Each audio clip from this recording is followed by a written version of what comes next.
эфире новости экономики на Якутия-24. В студии Нургуяна Иванова. И в ближайшие минуты я расскажу об экономических событиях в республике и стране. Макроэкономические показатели Якутии растут. Это сложилось за счет роста в промышленности и инвестиций в основной капитал.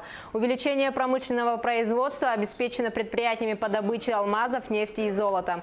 Значительный рост инвестиций в основной капитал в 2017 году составил 385 миллиардов рублей. Об улучшении макроэкономических показателей сообщил исполняющий обязанности министра экономики Денис Белозеров на заседании правительства республики.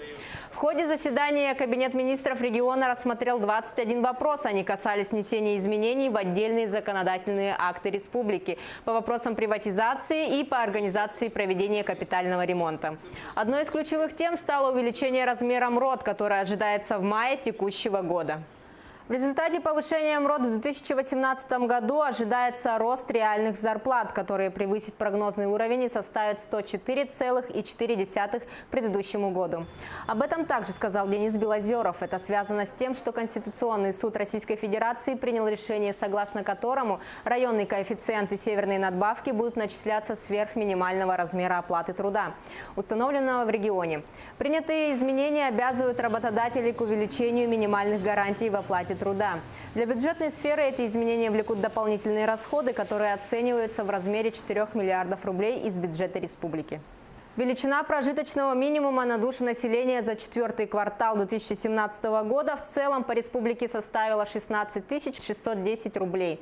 Для трудоспособного населения 17 628 рублей, для пенсионеров 13 338 рублей и для детей 17 029 рублей. Кроме того, установлена величина прожиточного минимума по двум зонам республики. В первой зоне, куда входят северные и арктические районы республики, а также поселки Айхал и Удачный, величина составила 20 060 рублей.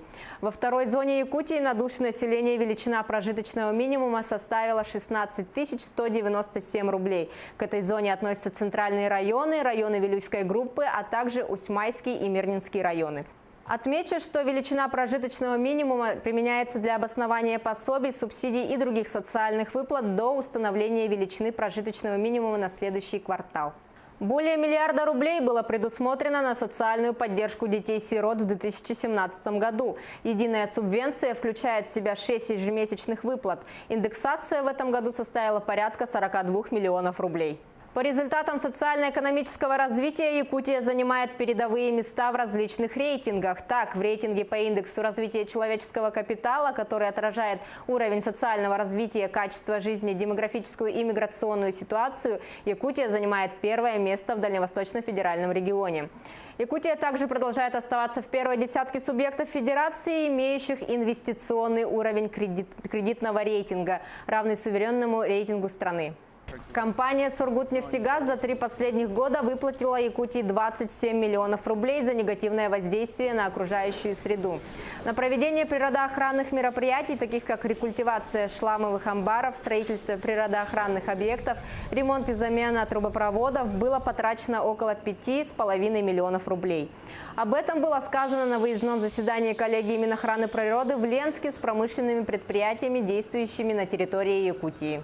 Правительство Якутии добилось досрочной уплаты налога на прибыль от крупных налогоплательщиков на общую сумму 1,7 миллиарда рублей. Об этом на совещании при главе Кабмина сообщила замминистра финансов Надежда Филиппова.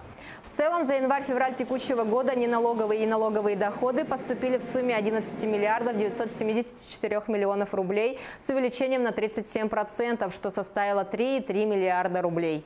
Прогноз доходов государственного бюджета республики на 2018 год сформирован в размере 188 миллиардов 676 миллионов рублей. Из них прогноз налоговых и неналоговых доходов составляет 117 миллиардов 666 миллионов рублей.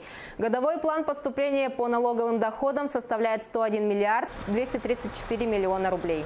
Основными налогами, формирующими доходную часть госбюджета республики, остаются налог на прибыль, налог на доход физических лиц, налог на добычу полезных ископаемых и налог на имущество организации.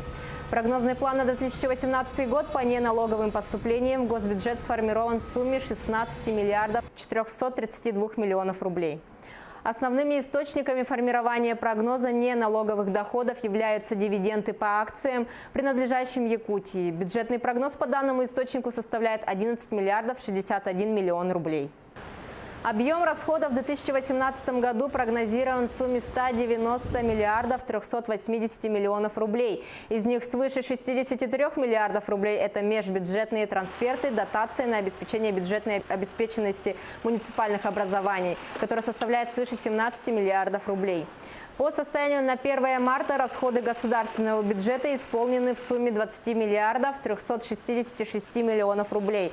Это 13,4% от годового плана.